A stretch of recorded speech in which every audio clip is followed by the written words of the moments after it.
It's 8:11 now. I did 6.4K steps. 44 minutes. Cool.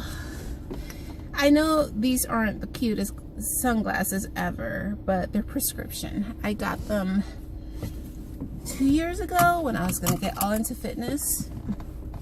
And I live in Florida. It gets really bright and hot.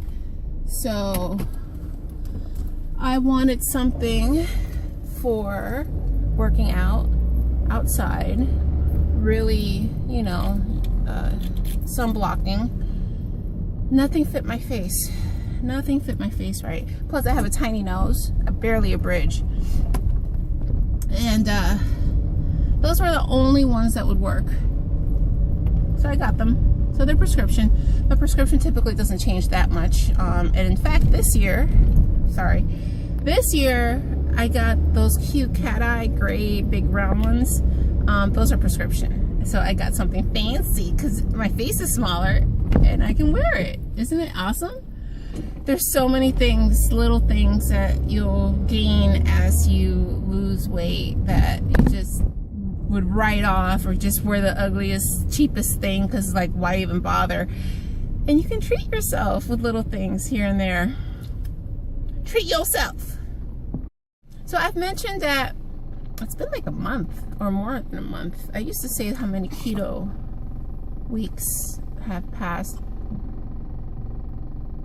Since December 26th, how about that? But early March, I decided I was going to also do intermittent fasting.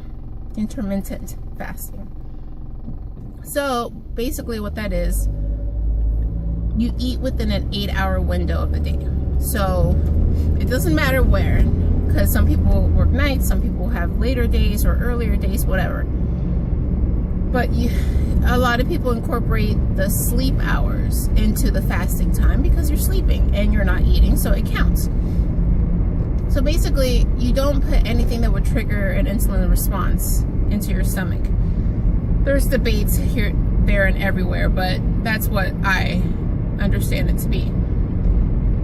So like last night, the last bite I took was about 7 p.m. of anything. So I've already passed 12 hours fasting.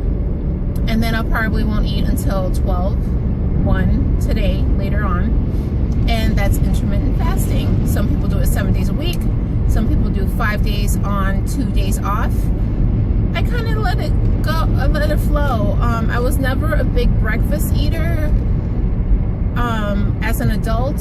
As a kid, I'd sometimes get like a piece of bread with a slice of cheese and walk to school. But no, breakfast was never like the thing. I'd rather sleep.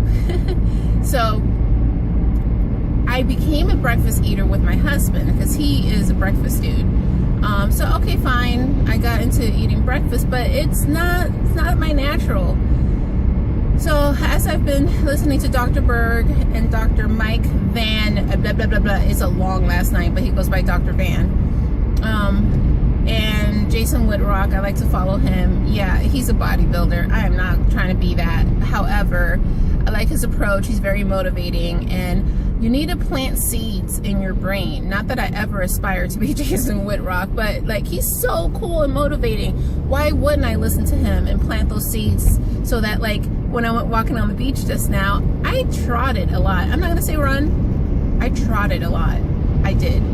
Can you see the steam from me? I don't want to open the window though. Here, I'll turn on the air. So the benefits of it is that when there's insulin in your bloodstream, which is a hormone, by the way, you cannot have human growth hormone present in your bloodstream. Human growth hormone is what does a lot of things in your body as far as losing weight, restoring different systems, and they can't, when one's high, one's low, when the other's there, the other one can't be there.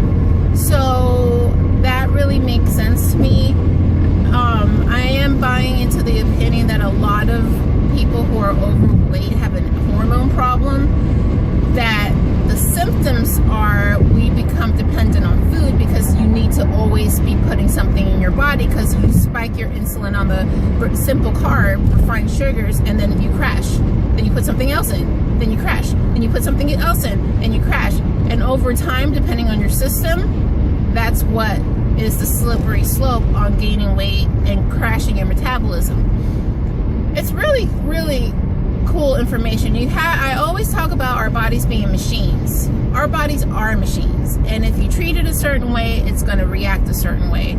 So that's why I have adopted intermittent fasting. If I don't feel it one day, I won't do it one day. It's the fact of, you know, having that order. I don't have to think about food earlier in the day. It's not like you double up on your calories for lunch and dinner, because I eat lunch and dinner. It's just you skip a meal. And it helps me, especially since I'm eating keto. Keto is a higher calorie diet because of the fat. There's calories in fat. There's calories in everything. So I also find that it's easier for me to eat the way I want to eat in those 2 meals, be satisfied, and hopefully do that, you know, low to no insulin human growth hormone being present and doing things in my body, because I've shot my metabolism in the 40 years of life I have had. And then when I eat, the human growth hormone, I can't talk, goes away, and then I can produce the insulin as I need, or better yet, the ketones, because I'm all about that ketogenic life. So that's a very brief summary as to why I'm doing it and what it is. Go look at the experts. I am not. Hope you have a good one. One thing about intermittent fasting that I do not like is that it's messing up my coffee game. I need cream in my coffee. I use heavy whipping cream. I don't use dairy, straight up dairy, because it has lactose and that's carbs, and I'd rather eat my carbs, vegetables and whatnot. So if I'm intermittent fasting, I'm not eating to 12 or 1, I cannot have caffeine late. I can't have caffeine late. I have a very balanced, sensitive is better. It's a sensitive sleep pattern. It can become imbalanced very, very easily. In fact, most nights I try to take melatonin just to help me out, because I used to take Ambien before I started working out in 2009. I spent about a year and a half with insomnia. I wouldn't sleep. It was horrible. So I know that I'm predispositioned for craziness like that, so I don't like to mess with my coffee intake. But if I'm intermittent fasting, I can't drink my coffee in the morning how I like, because I need that cream. And yes, it only has 1 gram of carb, and my husband debates with me. That's really not going to trigger an insulin response because it's so low. But from what I've gathered, it's like your body sees the carb, it produces the counterpoint of insulin, right? I don't know. You do your research. I would feel guilty if I tried to have my coffee and call myself intermittent fasting. So that's the only negative I can tell you about this intermittent fasting game I have going on, is that I can't have my coffee.